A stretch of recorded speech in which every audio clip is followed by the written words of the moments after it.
আমাদের দেশে দুটো টাকা হয়েছে, দুটো পয়সা করে হজ করতে যাচ্ছে খালি এয়ারপোর্টে, সালামু আলাইকুম, হজ করতে চললাম, দোয়া করবেন। বে তোর হজই হবে না, তুই তো সেলফি হাজি।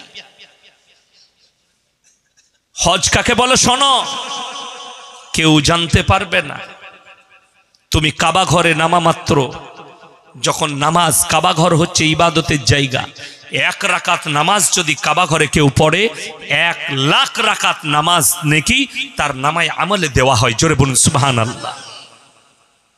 কেউ যদি মদিনায় 1 ওয়াক্তের 1 রাকাত নামাজ পড়ে তার নামায় আমলে 50,000 রাকাতের নেকি লেখা হয়।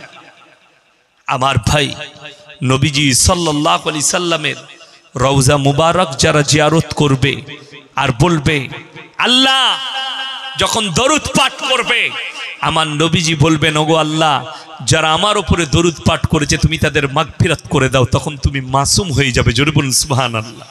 আর তুমি যদি রওজার সামনে গিয়ে জিয়ারত করা বাদ দিয়ে ফটো তুলে, বাপ ভিডিও কল করেছে বেটাকে, হ্যাঁ একদম দাঁড়িয়ে আছিস সামনে নবীজির কবরটা, তোর নাম সেলফি হাজি। বড় কষ্ট লাগে না, সেলফি হাজি হবেন না।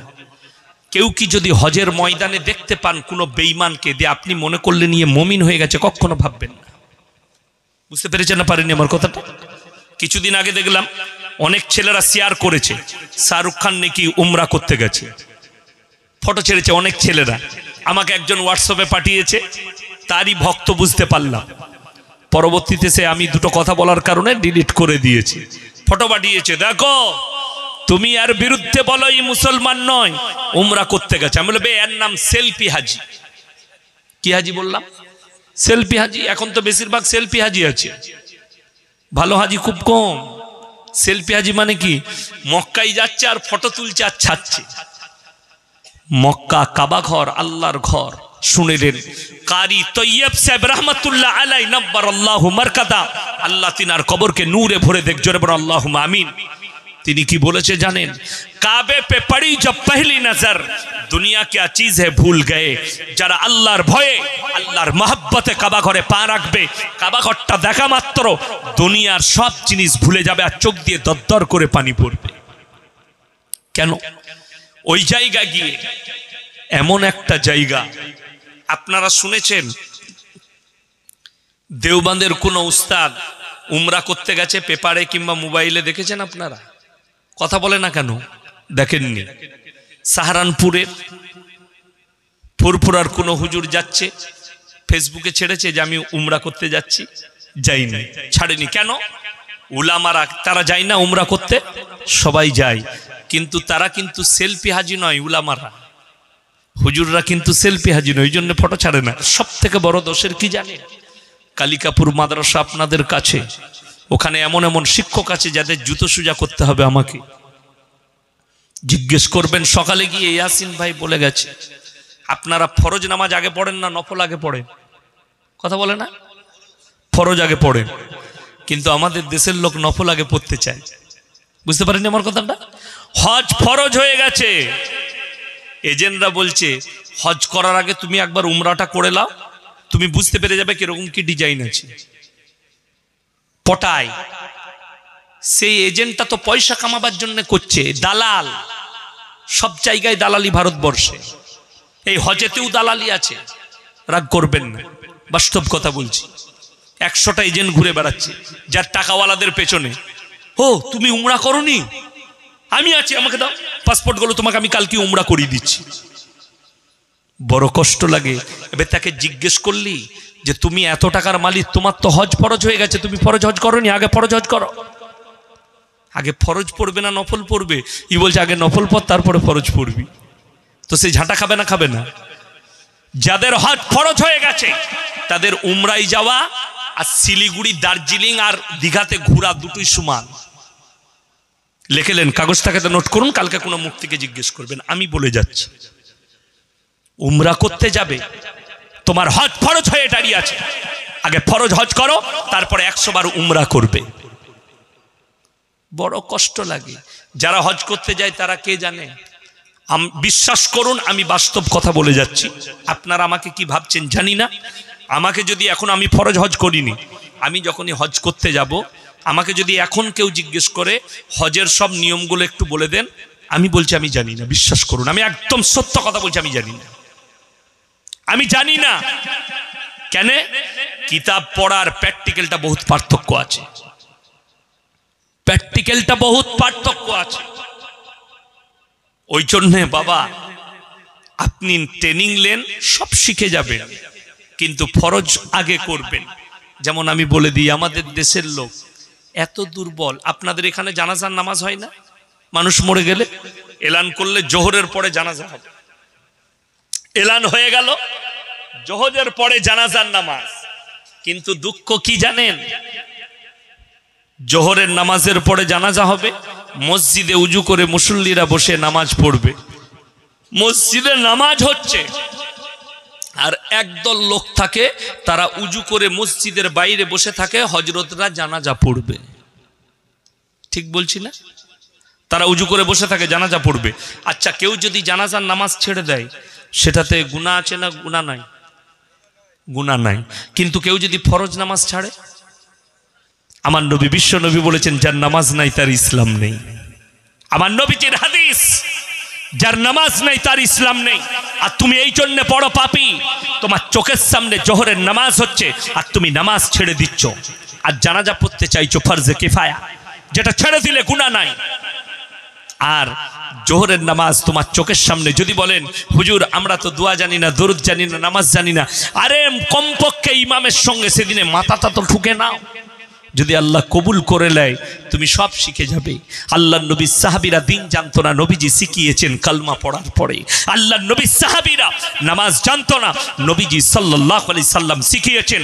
শুনেলেন, সাহাবীদের একটা ঘটনা শুনলেই বুঝতে পারবেন যে আপনি না জানার পরেও আপনি মাথা ঠুকবেন আর ইমামকে বলবেন, হুজুর আমাকে প্রত্যেকদিন একটা করে সূরা মুখস্থ করিয়ে দেন, দোয়াটা শিখিয়ে দেন, সানাটা শিখিয়ে দেন, দরুদটা শিখিয়ে দেন, আপনি নামাজটা শিখে যাবেন। আমার ভাই, আল্লাহর নবী সাল্লাল্লাহু আলাইহি সাল্লাম মসজিদে নববীতে মেম্বারে বসে আছেন, সাহাবীরা বসে আছেন। একজন ব্যক্তি নতুন ঈমান এনেছে, সে কি বলছে জানেন?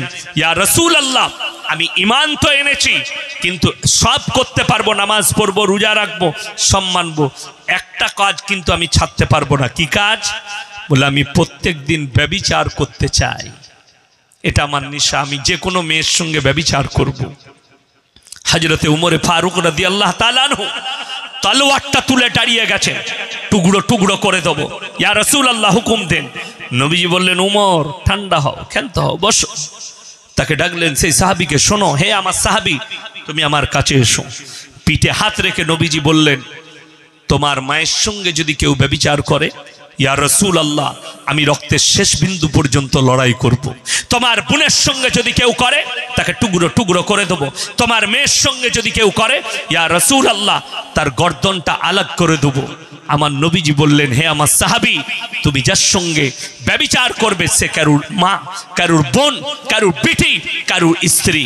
নবীজিকে বললেন, ইয়া রাসূলুল্লাহ, আমি ইস্তেগফার করলাম, জীবনে আর কোনোদিন এই পাপ করব না। জোরে বলুন সুবহানাল্লাহ।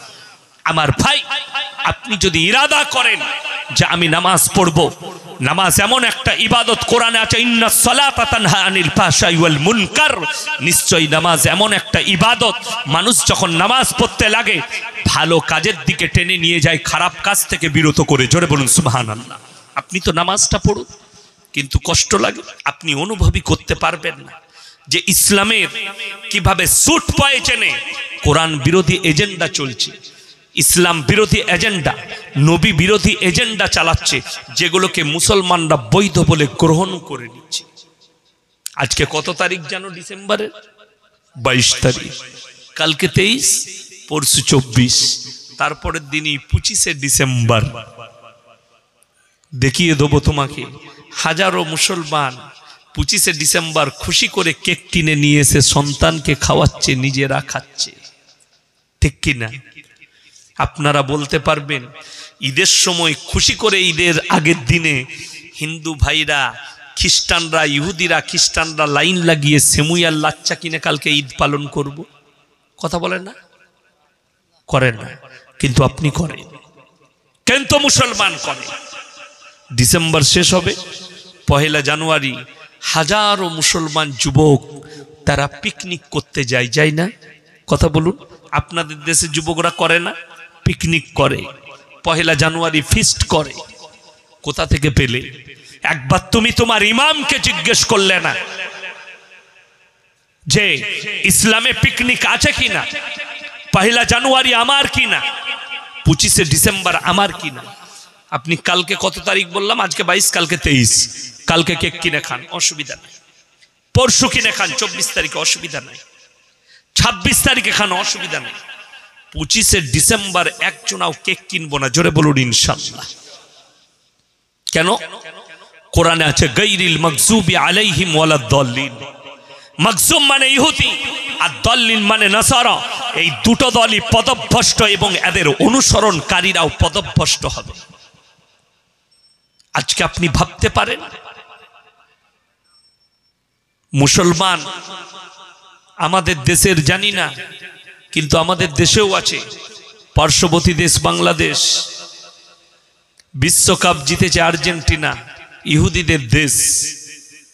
জানেন আপনারা আমাদের কলকাতায় 24 পরগনায় কত মেসির সাপোর্টার আছে? মেসিকে কার ভালো লাগে? হাত তুলেন তো। কেউ হাত তুলবে না। ও তো আমি জানি ও গুড়ে বালি, তাই না? একজনও হাত তুলবে না, কিন্তু জানে আমি মেসিকে ভালোবাসি। যারা ভালোবাসো তারা শুনে নাও, মেসির শরীরে একটা টাট্টু করা আছে, দেখেছেন? কথা বলে টাট্টু নাই? ওই টাট্টুটা ভালো করে নজর করবে, জুম করে। ওটা হচ্ছে দাজ্জালের নিশানা। এক চোখ অন্ধ টাট্টু। ওরা দাজ্জালের প্রচার শুরু করেছে। শুধু তাই নয়, নেইমারের শরীরেও ওই টাট্টুই করা আছে। এটা ইহুদিদের একটা প্রচার এজেন্ডা শুরু হয়েছে। দাজ্জালের প্রচার শুরু করে দাও টাট্টু একে। তাকে আপনি আপনার আইকন ভাবছেন। চোখের পানি পড়ে, আমাদের অন্তর কাঁদে যে আমাদের মতো মৌলবীদের পেছনে দাঁড়িয়ে নামাজ পড়ে, অথচ আমাদের বিরোধিতা করে। হারামখোর। আল্লাহর কসম করে বলছি, কিয়ামতের দিনে ওই নেমক হারামের পাশে দাঁড়িয়ে তোমার কিয়ামত হবে। অত সোজা নয়। তুমি নেইমারকে ভালোবাসবে আর আমার মতো হুজুরের কাছে দোয়া নিবে, ঝাঁটা জুতো খাবে, আল্লাহর কসম করে বলছি। অত সোজা নয়। এই বাংলাদেশের কত হারামখোর আছে, বলছে জায়গা বিক্রি করে 10 লাখ টাকায় একটা আর্জেন্টিনার ঝান্ডা কিনেছে। 400 কিলোমিটার ঝান্ডা 10 লাখ টাকায় কিনেছে জায়গা বিক্রি করে। আর আমি চ্যালেঞ্জ ছুড়ে বলছি, এ 100% বেঈমান কাফের এবং এর জন্য জাহান্নাম আল্লাহ রেডি করে দিয়েছে। আজ থেকে 1400 বছর আগে আল্লাহর হাবিব সাল্লাল্লাহু আলাইহি সাল্লাম যে রূপ ছিল, সেই রূপ ধারণ করলো এই উলামারা। এদের চেহারা আপনাকে ভালো লাগেনি? এদের টুপিটা ভালো লাগলো না? এদের দাড়িটা ভালো লাগলো না? এদের পাঞ্জাবিটা ভালো লাগলো না? এদের নামাজটা ভালো লাগলো না? ভালো যদি লাগলো, ওই বেঈমান কাফেরদের মদের ফোয়ারা ছোড়াটা ভালো লাগলো? আপনি জানেন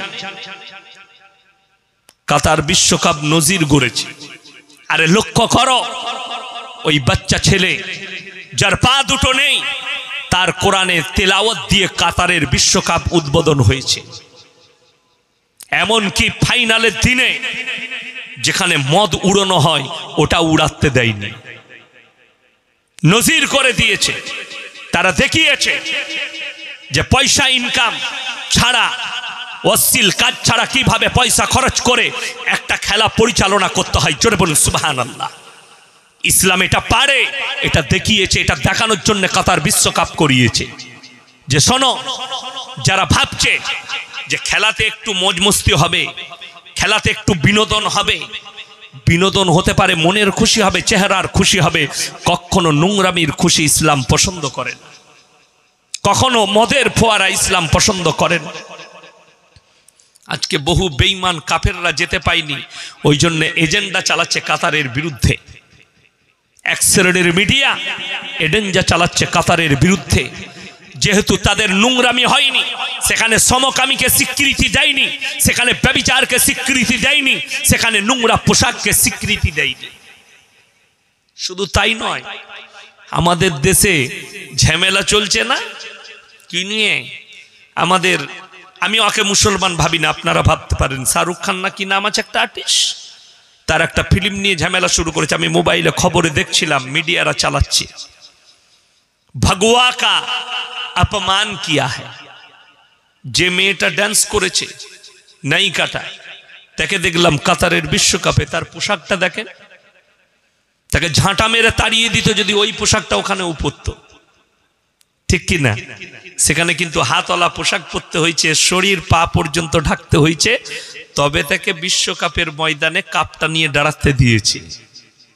শুধু তাই নয় আমার ভাই, পৃথিবীর যারা সুসভ্য মানুষ আছে, জ্ঞানী মানুষ আছে, তারা অবশ্যই জানে ইসলাম ইজ দ্য গ্রেট।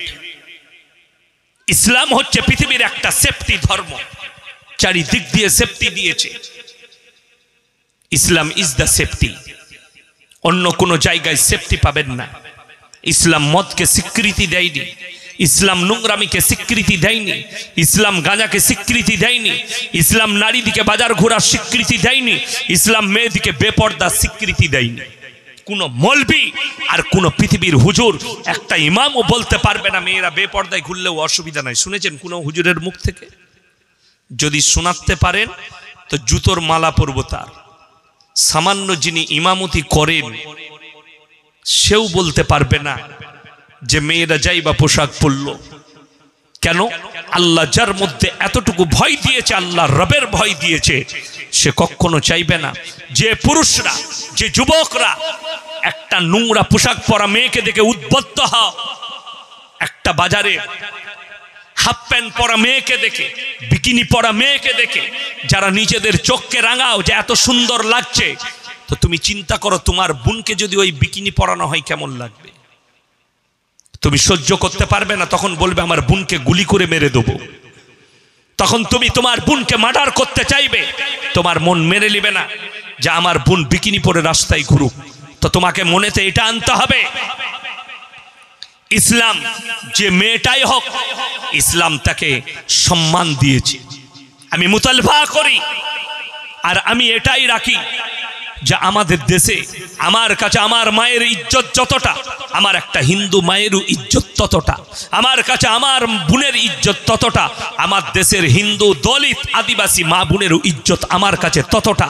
আমার ইজ্জতে শুনেলেন আমার নবী, বিশ্ব নবী, সকলে বলুন সাল্লাল্লাহু আলাইহি ওয়াসাল্লাম, নিজের মাথার পাগড়িটা খুলে হাতেম তায়ের বিটির মাথায় চাপিয়েছেন। নবী সাহাবীরা বলেছেন ইয়া রাসূলুল্লাহ, এটা মুশরিকের বিটি। আল্লাহর নবী আওয়াজ দিয়েছেন, হে আমার সাহাবীরা শোনো, আমি মেয়েদের মাথা ঢাকতে এসেছি, খুলতে আসিনি। জোরে বলুন সুবহানাল্লাহ। আমি কার মেয়ে জানি না, আমি মেয়েদের মাথা ঢাকতে এসেছি, আমি মেয়েদের মাথা খুলতে আসিনি, ইজ্জত খুলতে আসিনি, আমি ঢাকতে এসেছি। আমাকে আল্লাহ এই জন্যে নারীদিকে ইজ্জত দেবার জন্য পাঠিয়েছেন। ওই জন্যে আমরা চাই আমাদের দেশের আশ্রমে যে মেয়েগুলোকে ধর্ষণ করা হচ্ছে, ওই মাগুলো যেন সুরক্ষিত হয়। আজকে কষ্ট কোথায় জানেন? বুকটা ফেটে যায় যখন খবর দেখি আর পড়ি। গাড়িতে যেতে যেতে জলসা শেষ করার পরে গাড়িতে ঘুম আসে না। আপনারা মনে করেন এই মৌলবীরা জলসা করছে, এই মৌলবীরা মাদ্রাসায় পড়াচ্ছে, আর আপনাদের দান খয়রাতের টাকায় খাওয়া দাওয়া করে আমরা খালি নাক ফুলিয়ে ঘুমোই, চোখের পানি পড়ে, আপনাদের জন্য ঘুম আসে না। হায় হায় আমার কওমের কি হবে যখন দেখি সুপ্রিম কোর্টে হিজাব নিয়ে যুদ্ধ চলছে, সুপ্রিম কোর্টে কেস লড়তে হচ্ছে, অথচ সেই ভারতবর্ষে এই কলকাতার এয়ারপোর্ট আপনার চোখের সামনে, নেতাজি সুভাষচন্দ্র বসু ইন্টারন্যাশনাল এয়ারপোর্ট। আমি প্রায় হায়দ্রাবাদ কিছুদিন আগে গিয়েছিলাম প্রোগ্রামে, এয়ারপোর্টে চেপে গেছি। বোম্বাইয়ের এয়ারপোর্ট, হায়দ্রাবাদের ইন্টারন্যাশনাল এয়ারপোর্ট, দিল্লির এয়ারপোর্টে যদি যান, আমাদের দেশের এক শ্রেণীর নায়িকারা তারা উলঙ্গ পোশাক পরে প্রবেশ করে, তাদেরকে সুপ্রিম কোর্টে কেস লড়তে হয় না। তার মানে আমাদের দেশে কোনো মেয়ে যদি ন্যাংটো ঘুরে বেড়ায় তাকে কেস লড়তে হবে না, অথচ কোনো মেয়ে যদি নিজের শরীরকে ইজ্জতকে ঢাকে তাকে সুপ্রিম কোর্টে কেস লড়তে হবে। ওই জন্যই তো সেলুকাস বলেছিল কি বিচিত্র এ দেশ।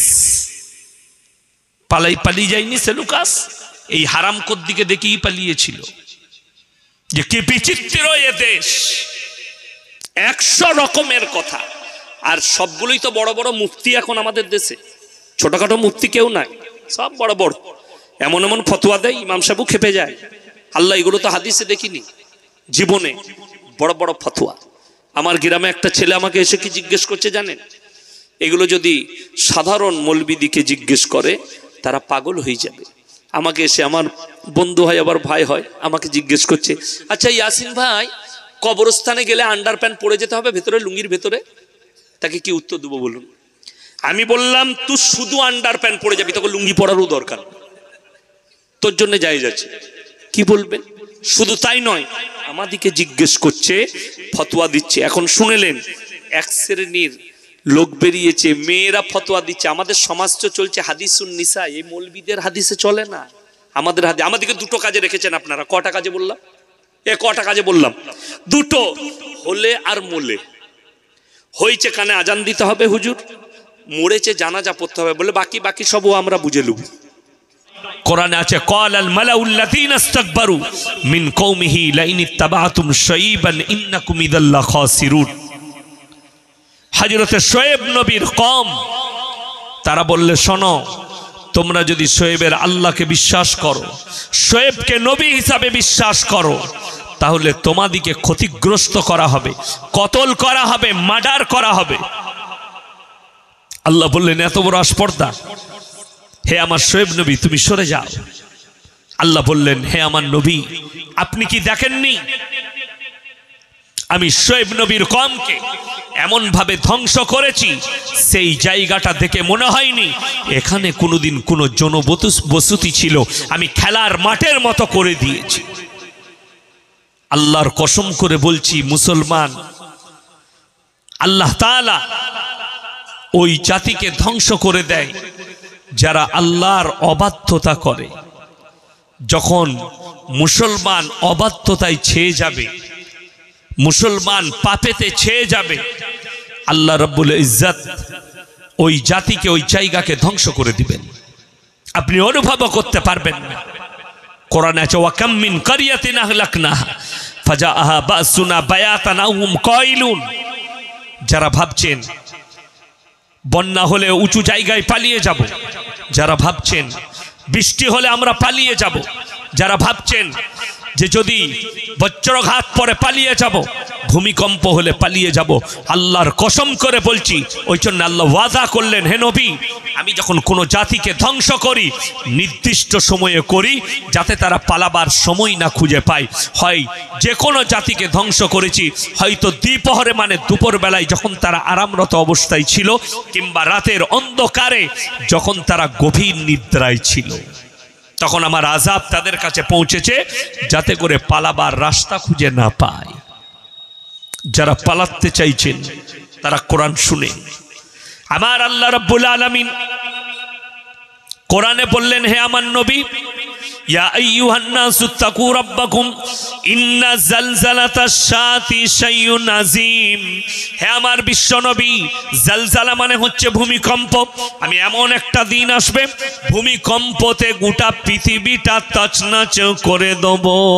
আমার নবী বিশ্ব নবী বলেছেন, ও আল্লাহ রাব্বুল আলামিন, সেদিনে পৃথিবীর মানুষের নরনারীর অবস্থাটা কেমন হবে?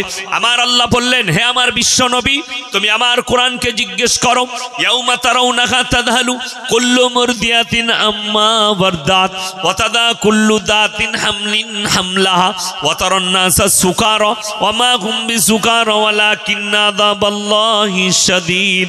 হে আমার বিশ্ব নবী, পৃথিবীর মানুষকে বলো, যখন আমি আল্লাহ রাব্বুল আলামিন যখন ধ্বংসর লীলা খেলা শুরু করব, যাদের গর্ভবতী 1 মাসের বলো, 3 মাসের বলো, 9 মাসের বলো, আর 10 মাসের গর্ভবতী বলো, আমি আল্লাহ রাব্বুল আলামিন আমার আযাবের ভয়ে তারা বাচ্চা প্রসব করে দেবে। রাস্তায় রাস্তায় ছুটবে, কিন্তু বাচ্চা প্রসব করবে, রাস্তায় বাচ্চা পড়ে যাবে। 3 মাসের গর্ভবতী, সেও গর্ভধারণ করে ফেলবে। আমার ভাইয়েরা, আমার মায়েরা, বোনেরা, আমার আল্লাহ রাব্বুল আলামিন আবার বললেন, হে নবী শোনো, শুধু তাই নয়, दूध पिलाने वाली माँ बच्चा के बिछानाय निये दूध पान कराबे बच्चा बिछानाय पड़े थाकबे मा रास्ताय रास्ताय निये छुटबे और पृथिवीर नरनारीर अवस्था हबे जेमन माताल मद खेले पाक खेये खेये पड़े जाय ओई रकम तारा मातालेर मतो पड़बे किन्तु पालाबार कोनो रास्ता पाबे ना आमार आजाब थेके पालाबार रास्ता एई जन्य पाबे ना। आपनादेर मने आछे जापानेर भूमिकम्प नेपालेर भूमिकम्प मने नेই आपनादेर झटकाटा आमादिकेও मेरेছিল একটু मारेনি সবাই বলছে মাথা ঘুরছে আমি তখন গুজরাটে পড়তাম আমরা অনেকজন 24 পরগনার অনেক সাথী ছিল খাস করে আমার খাস বন্ধু মরহুম কারি আলামিন বুড়িপুকুরে বাড়ি আমার खूब अंतरेर मानुष छिलो आल्लाह उनाके जान्नाती करुक बोलुन आमीन। आमार खूब काछेर एक बिछानाय आमरा दीर्घदिन शुये काफले ताई पढ़ाशोना करेछि कारी इस्माइल साहेब बिस्मिल्लार माद्रासाय प्रथम जीवन थेके तखन एकटा भयंकर भूमिकम्प हयेछिलो गुजराटे आमरा तखन छिलाम कचबुच बोले एकटा जायगा आछे ओई जायगाटा आमरा जेदिने भूमिकम्प हय दिनटा छिलो शुक्रबार कि बार बोललाम शुक्रबार आमार खूब मने आछे फजरेर परे माद्रासा तालबिलिमरा खेला करे शुक्रबार छुटिर दिन थाके तो आमरा मयदाने क्रिकेट खेलाच्छिलाम तो हठात् करे जे बल करছে সেও বলছে আমার মাথা ঘুরছে সবাই বসে গেলাম মালদার বিল্ডিংটা ছোটখাটো বিল্ডিং নয় कमपक्षे आपनार 100 फुट लम्बा 150-200 फुट लम्बा बिल्डिंग से बिल्डिंगटाके पुरो आमरा देखते पाচ্ছি যেন সাপের মতো নাচছে আমরা আল্লাহু আকবার পড়তে লাগলাম ভূমিকম্প থেমে গেল এসে দেখলাম মাদ্রাসায় কেউ পায়খানায় পড়ে গেছে যে বাথরুমে ছিল সেখানেই পড়ে গেছে যে গোসলখানায় ছিল সেখানেই পড়ে গেছে এসে দেখলাম কিছু কিছু জায়গা ফেটেছে কারোর ক্ষয়ক্ষতি হয়নি পরক্ষণে খবর আসছে যে মারাত্মক ক্ষতি হয়েছে কচবুচ সেখানে আমরা গিয়েছিলাম শিক্ষকদের সাথে সেই জায়গাটা যাওয়ার পরে দেখার পরে আমাদের চোখ দিয়ে পানি ছাড়া আর কিছু বেরিয়েনি মুখ দিয়ে কোনো ভাষা ছিল না কেন মনে হচ্ছে যেন পৃথিবীর আশ্চর্য কোনো ফাল দিয়ে आश्चर्य कोनो ट्रैक्टर दिए चाष देवा होइछे जे बड़ बड़ एमन एमन चांग ओपरेर माटी नीचेई चले गेछे नीचेर बड़ बड़ चांगगुलो ओपरे एसेछे सबथेके आश्चर्येर विषय कि जानेन मस्जिद दाड़िये मस्जिदेर पाशे 5 तल्ला बिल्डिंग माटिर नीचे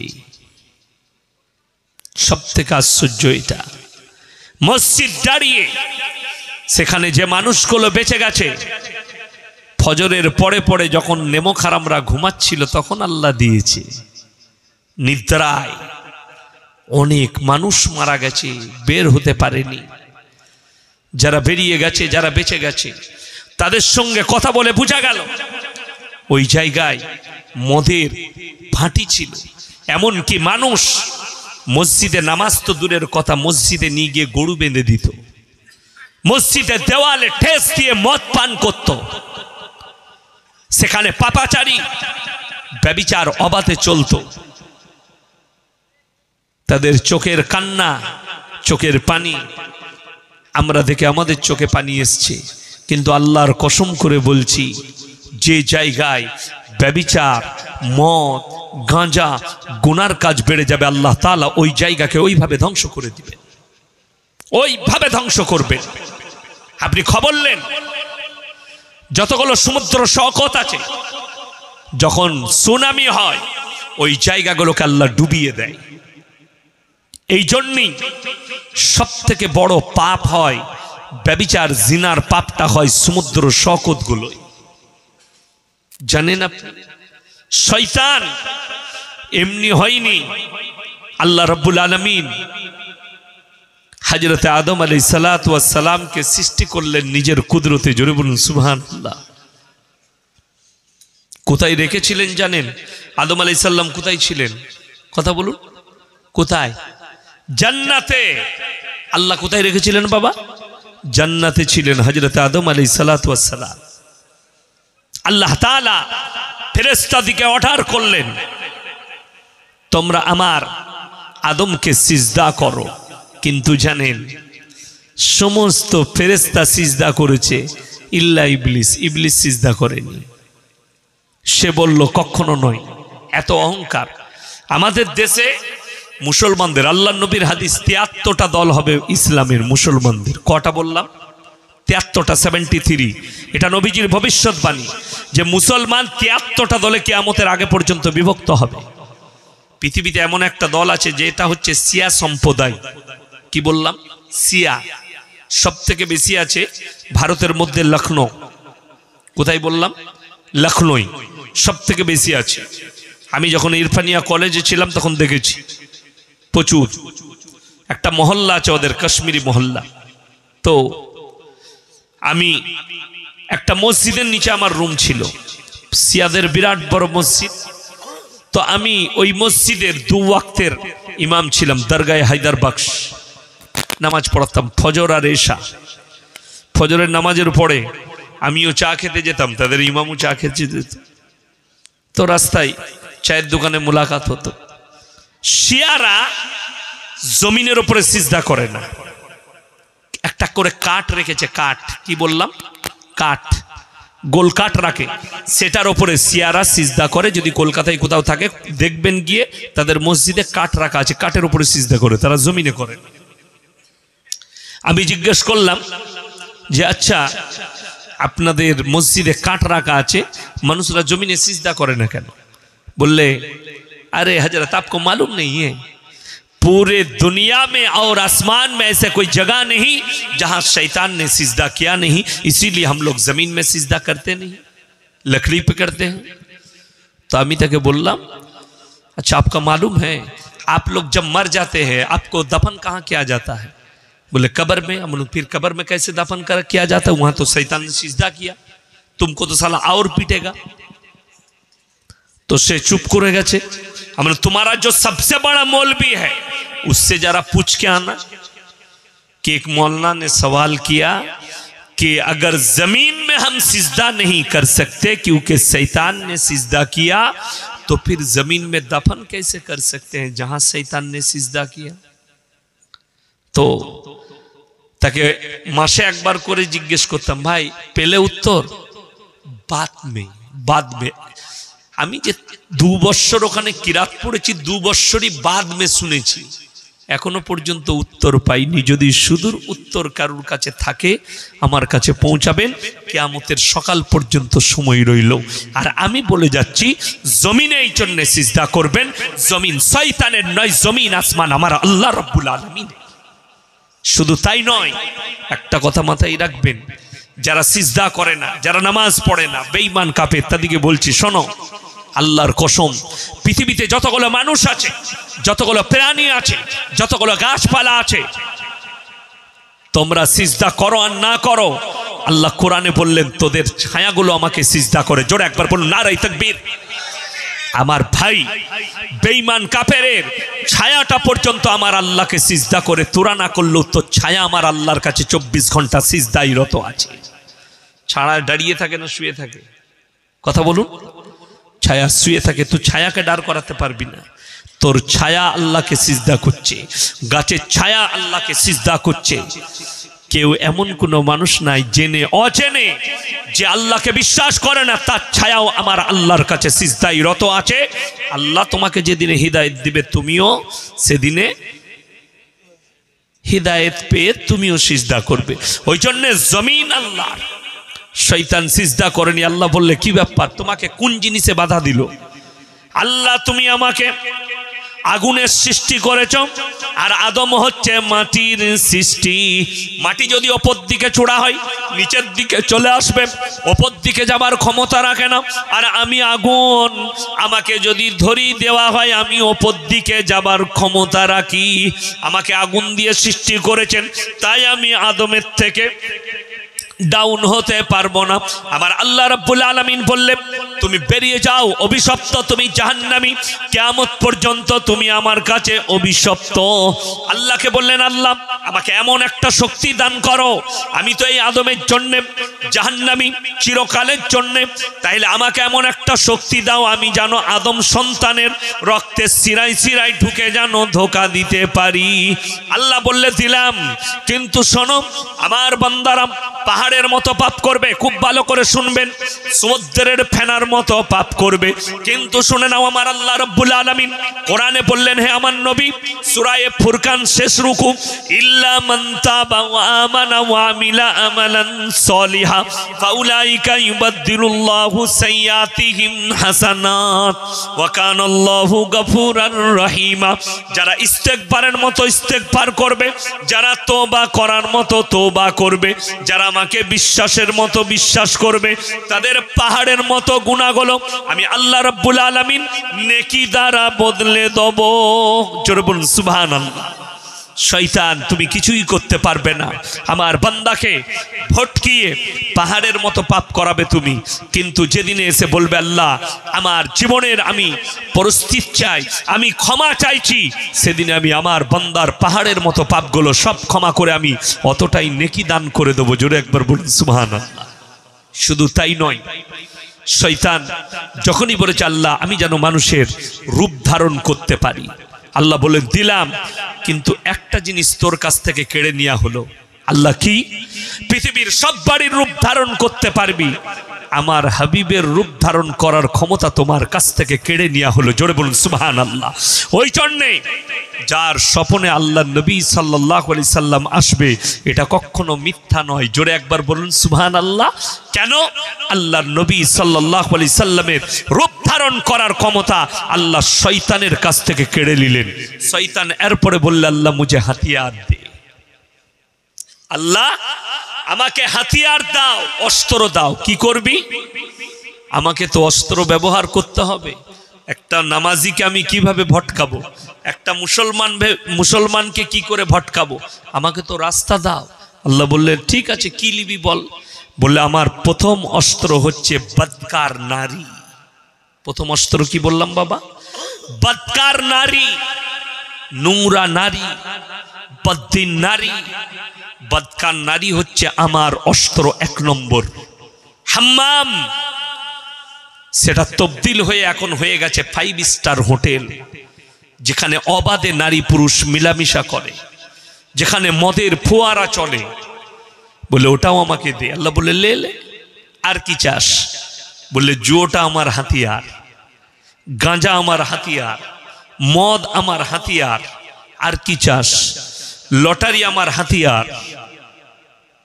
আল্লাহ সব দিলেন, সব নিলেন, কিন্তু যারা আমার নেক হবে তাদের ধারে কাছে তুমি ঘেঁষতে পারবে না। আমি আমার যুবকটিকে বলে যাব, নোংরা নারীর কাছ থেকে নিজেদের নজরকে সরিয়ে রাখো। আজকে জানেন, কষ্ট লাগে, দুঃখ লাগে, উলামারা আছে, উলামারাও জানে, আজকে আমাদের সমাজের এক শ্রেণীর যুবক আর যুবতী, তারা তাদের যৌবনটাই মোবাইলে অর্ধেক শেষ করে দেয়। অর্ধেক মোবাইলে তাদের যৌবন শেষ হয়ে যাচ্ছে। আমাদের মতো মৌলবীরা বললে তাদের গায়ে লাগে। আমি বাস্তব কথা বলে যাচ্ছি। আর জানেন, ইসলামের সব থেকে বেশি ক্ষতি কাদের দ্বারা করা হচ্ছে?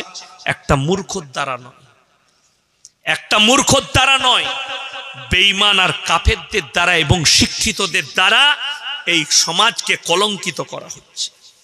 বেঈমান, কাফের এবং শিক্ষিতদের দ্বারা। ওই জন্য সকলকে বলছি, আজ থেকে সবাই হালাল পথে চলবো। জোরে বলুন ইনশাআল্লাহ। 3টে কথার উপরে আমল করলে আল্লাহ আপনার মালে বরকত দিবে। কটা বললাম? তাড়াতাড়ি বলুন, কটা? 3টে। وآت ذا القربى حقه والمسكين وابن السبيل ولا تبذر تبذيرا إن المبذرين كانوا إخوان الشياطين وكان الشيطان لربه كفورا।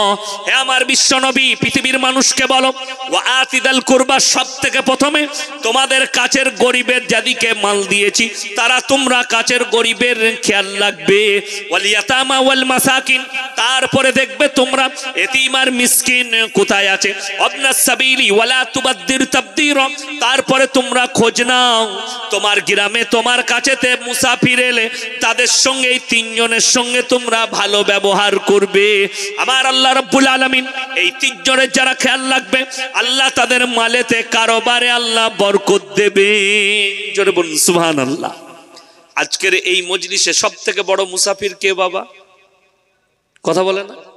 আমি 171 কিলোমিটার রাস্তা এসছি আমার বাড়ি থেকে, 100 পাক্কা 171 নেটে দেখে এলাম। আমার ভাই আমি হচ্ছে মুসাফির। আল্লাহ কোরআনে বললেন মুসাফিরের সঙ্গে তোমরা খারাপ ব্যবহার করো না। আর মুসাফির হাত তুলে দিলে দোয়া করলে আল্লাহ সেই দোয়াকে কারেন্টের মতো বিদ্যুতের গতিতে কবুল করে নেয়। জোরে বলুন সুবহানাল্লাহ। আমার ভাই যাদেরকে আল্লাহ মাল দিয়েছে কিয়ামতের দিনে নবীর হাদিস জাকিরা গচ্ছিত সম্পদ। কিয়ামতের দিনে মানুষ এক শ্রেণীর মানুষ কাঁদবে যারা দান থেকে নিজের হাতকে গুটিয়ে নিয়েছে, আল্লাহর রাস্তায় খরচ থেকে নিজেদেরকে গুটিয়ে নিয়েছে। কিয়ামতের দিনে তারা কাঁদবে খালি কি বলে জানেন? যে আমি যদি আরো কিছু দান করে আসতাম গরিবের পেছনে, আমি যদি দিনের রাস্তায় খরচ করতাম তো আজকে আমার কত মঙ্গল হতো, আমার জন্য কত লাভের হতো। কোরআনে আছে ইন্না শাইতানা লিল ইনসানি আদুব্বুম মুবিন। শয়তান হচ্ছে মানুষের প্রকাশ্য দুশমন। শয়তান কার দুশমন বাবা? মানুষের প্রকাশ্য দুশমন।